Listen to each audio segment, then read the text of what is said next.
काढ़ा कहानी की शुरुआत में हम रिया को देखते हैं। वो एक घने जंगल के किनारे बनी एक जर्जर कुटिया के भीतर है। उसके सामने एक अजीब सी दिखने वाली बुढ़िया बैठी है। बुढ़िया एक काले बर्तन में कुछ जड़ी बूटियां मिला रही है। बुढ़िया वो प्याला रिया की ओर बढ़ाती है और उसे पीने का इशारा करती है। जैसे ही रिया वो काढ़ा पीती है, उसके शरीर में बिजली की लहर सी दौड़ जाती है। काढ़ा पेट में जाते ही रिया का शरीर अजीब तरीके से अकड़ने लगता है। बहुत ही अजीब तरीके से उल्टा होकर अकड़ने लगती है, जैसे उसके भीतर कोई शैतानी शक्ति प्रवेश कर रही हो। उसका गला सूखने लगता है और आंखें सफेद होने लगती हैं। तभी वो बुढ़िया जादू से उसे ठीक कर देती है। रिया हांफते हुए सीधी होती है। बुढ़िया उसकी आंखों में झांककर भारी आवाज में कहती है, जा, ठीक 1 महीने बाद तुम प्रेग्नेंट हो जाओगी। उस बुढ़िया की भविष्यवाणी सुनकर रिया अपने सारे दर्द भूल जाती है और बहुत ज्यादा खुश हो जाती है। वो अपनी कोख भरने की खुशी में अपने घर चली जाती है। समय का पहिया घूमता है और 1 महीने बाद हम देखते हैं कि रिया सच में प्रेग्नेंट हो चुकी है। जब ये बात रिया के पति को पता चलती है तो उसकी खुशी का ठिकाना नहीं रहता। वो अपनी पत्नी को गले लगा लेता है और पूरे गांव में ये खबर फैला देता है। वो खुशी खुशी गांव वालों को मिठाइयां बांटने का आदेश देता है। घर में उत्सव का माहौल है। रात को वो अपनी बीवी के पास बैठकर बड़े प्यार से अपने होने वाले बच्चे का नाम सोचने लगता है। उसे नहीं पता था कि इस खुशी के पीछे कौन सा काला साया छिपा है। धीरे धीरे महीने बीतते जाते हैं और आखिर वो दिन आ ही जाता है जब रिया की डिलीवरी का समय होता है। रिया दर्द से तड़प रही है। रिया की नजर अचानक कमरे के कोने में रखे एक सोफे पर पड़ती है। वहां उसे एक राक्षस बैठा हुआ दिखाई देता है, जिसका चेहरा डरावना और आंखें खून की तरह लाल हैं। रिया डर के मारे जम जाती है, लेकिन वो किसी को कुछ बोल नहीं पाती। तभी कमरे में एक बच्ची का जन्म होता है, लेकिन वो बच्ची बिल्कुल शांत थी। न उसने आंखें खोली और न ही वो रोई। उसे देखकर दाई और वहां मौजूद सभी लोग सोचने लगते हैं कि शायद ये मरी हुई पैदा हुई है। दाई ये बात रिया को नहीं बताती ताकि वो घबरा न जाए, और वो रिया से फिर से जोर लगाने के लिए कहती है ताकि दूसरी बच्ची भी पैदा हो सके। कुछ देर बाद रिया को दूसरी बच्ची होती है, लेकिन ये बच्ची पहली वाली से बिल्कुल अलग थी। वो दिखने में बहुत ही अजीब और डरावनी लग रही थी, जैसे उसकी बनावट इंसानी न हो। वो बच्ची पैदा होते ही बहुत भयानक तरीके से रोने लगती है। उसकी आवाज सुनकर रिया का पति घबराकर अंदर आ जाता है। वह पहले उस मरी हुई बच्ची को देखता है और बहुत ज्यादा उदास हो जाता है। तभी उसकी नजर उस दूसरी बच्ची पर पड़ती है। उसे देखते ही उसके चेहरे का रंग उड़ जाता है। वो डर और गुस्से से भर जाता है, क्योंकि वो बच्ची किसी शैतान से कम नहीं लग रही थी। रिया का पति उसे अपनी संतान मानने से इनकार कर देता है। वो इतना नाराज होता है कि पास पड़ा चाकू उठा लेता है और उस अजीब बच्ची को मारने लगता है। रिया बिस्तर पर पड़ी पड़ी उसे रोकने की कोशिश करती है, चिल्लाती है, लेकिन उसके शरीर में ताकत नहीं थी।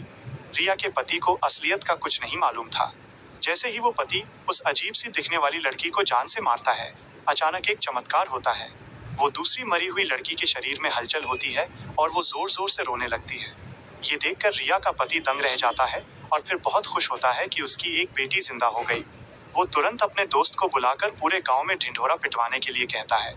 रिया की बेटी, जिसका नाम जूही रखा गया है, अब 4 साल की हो चुकी है।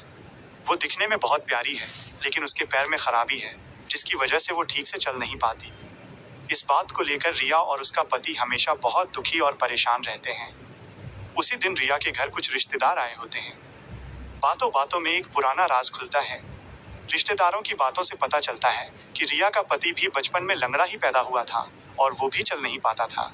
लेकिन भैरवी नाम की एक रहस्यमयी औरत ने उसकी देखभाल की थी और उसे ठीक किया था, जिसकी वजह से वो आज बिल्कुल स्वस्थ है।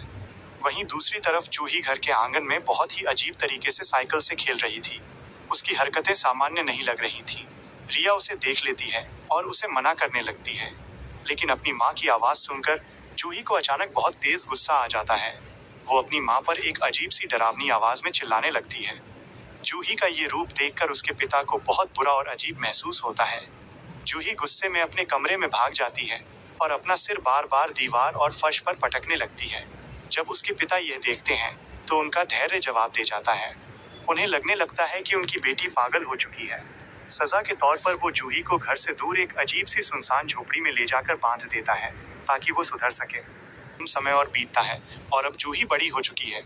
एक दिन वो उस कैद से बचकर किसी तरह मार्केट पहुंच जाती है।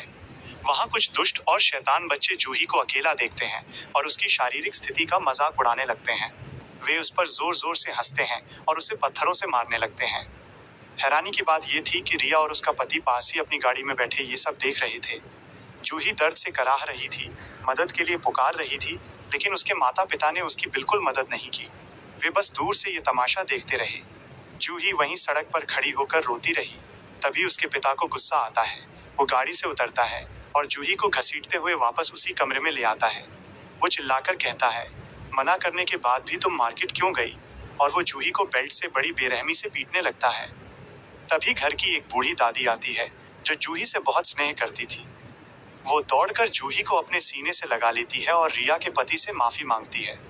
वो कहती है, इस मासूम को छोड़ दो, इसे मत मारो। रिया भी अपने पति को समझाती है, लेकिन वो किसी की नहीं सुनता और गुस्से में जूही को मारता रहता है। बाद में जब वो बुढ़िया जूही के जख्मों पर मरहम लगाने जाती है तो जूही सिसक सिसक कर रोती है। उसे नहीं पता था कि उसका कसूर क्या है। वो बुढ़िया जूही को बहलाने के लिए एक गुड़िया डॉल देती है। अगले दिन जूही का 10वां जन्मदिन था। रात को जूही अपने कमरे में उस गुड़िया को सीने से लगाकर सो रही होती है। तभी उसे कमरे में एक अजीब सी लड़की की आवाज सुनाई देती है। जूही की नींद खुल जाती है। वो देखती है कि उसके सामने एक बेहद डरावनी लड़की खड़ी है। ये वही जूही की जुड़वा बहन थी जिसे उसके पिता ने मार दिया था। जूही पहले तो बहुत डर जाती है, लेकिन वो आत्मा जूही से कहती है, डरो मत, मैं तुम्हें कुछ नहीं करूंगी। मैं तुम्हारी मदद करने आई हूँ ताकि तुम अपने पिता के टॉर्चर से बच सको। वो आत्मा जूही को गले लगा लेती है और फिर पूरे कमरे में एक अजीब सी हंसी गूंजने लगती है। जूही को अब उस आत्मा का साथ अच्छा लगने लगता है। कमरे के शीशे में जूही का प्रतिबिंब तो दिख रहा था, लेकिन उस अजीब लड़की का शरीर शीशे में दिखाई नहीं दे रहा था। अगली रात जूही अपने कमरे में शांति से पियानो बजा रही होती है। तभी उसका पिता बिना किसी बात के कमरे में आता है और जूही को थप्पड़ मारने लगता है। रिया ये सब देख रही होती है, लेकिन वो अपने पति के खिलाफ एक शब्द नहीं बोलती। वो बस उस बूढ़ी औरत से कहती है कि जूही को यहाँ से दूर ले जाओ। वो बुढ़िया जूही को समझाती है, बेटा तुम्हें हिम्मत नहीं हारनी है, तुम्हें मजबूत बनना होगा। बूढ़ी औरत की बात सुनकर जूही के अंदर जैसे कोई नई शक्ति आ जाती है। वो अपने पिता के कमरे की ओर बढ़ती है। जैसे जैसे वो आगे बढ़ती है, उसके खराब पैर अपने आप ठीक होने लगते हैं। वो बिल्कुल सीधी चलने लगती है। जब उसका पिता ये देखता है तो वो दंग रह जाता है। तभी अचानक जूही एक भारी चीज उठाती है और अपने पिता के हाथों पर जोर से हमला कर देती है। असल में ये सब जूही नहीं, बल्कि उसके अंदर बैठी उसकी मरी हुई बहन की आत्मा करवा रही थी। उसका पिता गुस्से से पागल हो जाता है।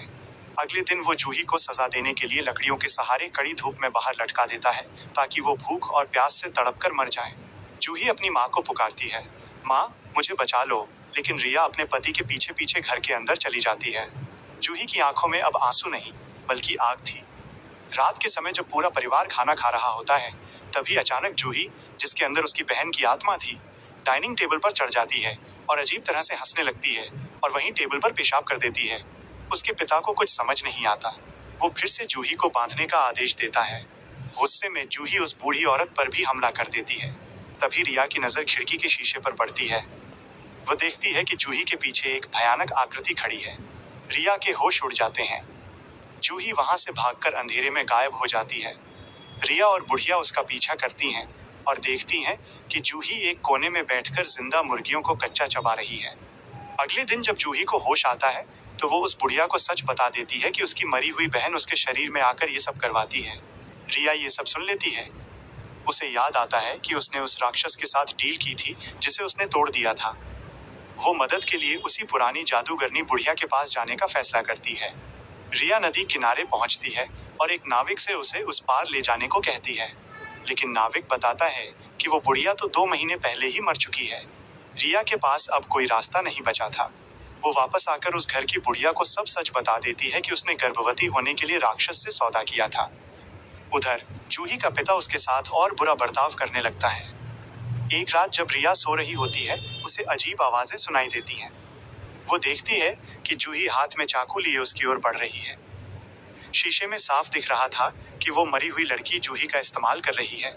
रिया अपनी जान बचाने के लिए भागती है और एक कमरे में छिप जाती है, लेकिन जूही अपनी अलौकिक शक्ति से दरवाजे को एक झटके में तोड़ देती है। रिया मिन्नतें करती है, मैंने तो तुम्हें बचाना चाहा था, पर तुम्हारे पिता ने तुम्हें मार दिया। लेकिन वह आत्मा जवाब देती है, तुम बस देखती रही माँ, तुमने कभी मुझे बचाया नहीं। वो रिया के पैर में चाकू मार देती है। अंत में रिया अपनी बेटी से बात करने की भीख मांगती है। आत्मा थोड़ी देर के लिए हटती है, रिया अपनी बेटी से एक अच्छी माँ न बन पाने के लिए माफी मांगती है। जूही उसे माफ कर देती है, लेकिन तभी वो शैतानी आत्मा फिर से हावी हो जाती है और रिया को बेरहमी से जान से मार देती है। अगला कदम।